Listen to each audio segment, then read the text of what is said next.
అయోధ్య రాముల వారిని తలుచుకోకుండా ఉండలేము. అలాగే అయోధ్య పూజా సామాగ్రి కూడా వాడకుండా ఉండలేము. అయోధ్య పూజా సామాగ్రి వాడండి, మీ పూజని పరిపూర్ణం చేసుకోండి. డీలర్షిప్, డిస్ట్రిబ్యూషన్, హోల్సేల్ కై సంప్రదించవలసిన నంబర్లు. 3 బ్యారేజ్ల నిర్మాణంలో 50 సబ్ కాంట్రాక్ట్ సంస్థలు అవన్నీ కేసీఆర్ కు అత్యంత క్లోజ్ గా ఉండే వాళ్ళవే. కాళేశ్వరంపై జస్టిస్ ఘోష్ కమిషన్ విచారణలో వెల్లడి.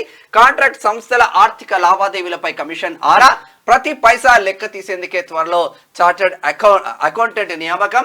అందుకు రాష్ట్ర ప్రభుత్వానికి లేఖ రాయాలని నిర్ణయం. క్రాస్ ఎగ్జామినేషన్ కు వేరే రాష్ట్రం నుంచి అడ్వకేట్. 16న కమిషన్ ముందు Vedire Sriram power point presentation.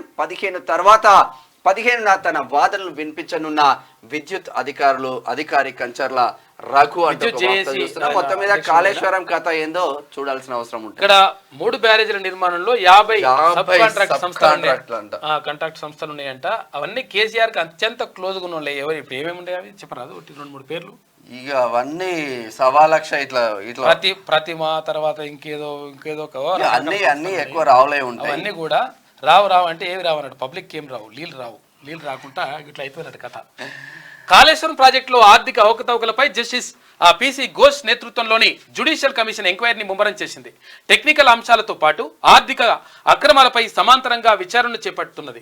అయితే ఇందులో భాగంగా కాళేశ్వరం ప్రాజెక్టులోని మేడిగడ్డ, అన్నారం, సుందిల్ల బ్యారేజీలో భారీ అవకతవకలు జరిగినట్లు, ఆ 3 బ్యారేజీల నిర్మాణంలో 50కి పైగా సబ్ కాంట్రాక్ట్ సంస్థలు భాగమైనట్లు కమిషన్ దృష్టికి వచ్చినట్టుగా తెలిసింది అని చెప్పేసి అక్కడ పిసి ఘోష్ అంటా ఉన్నారు.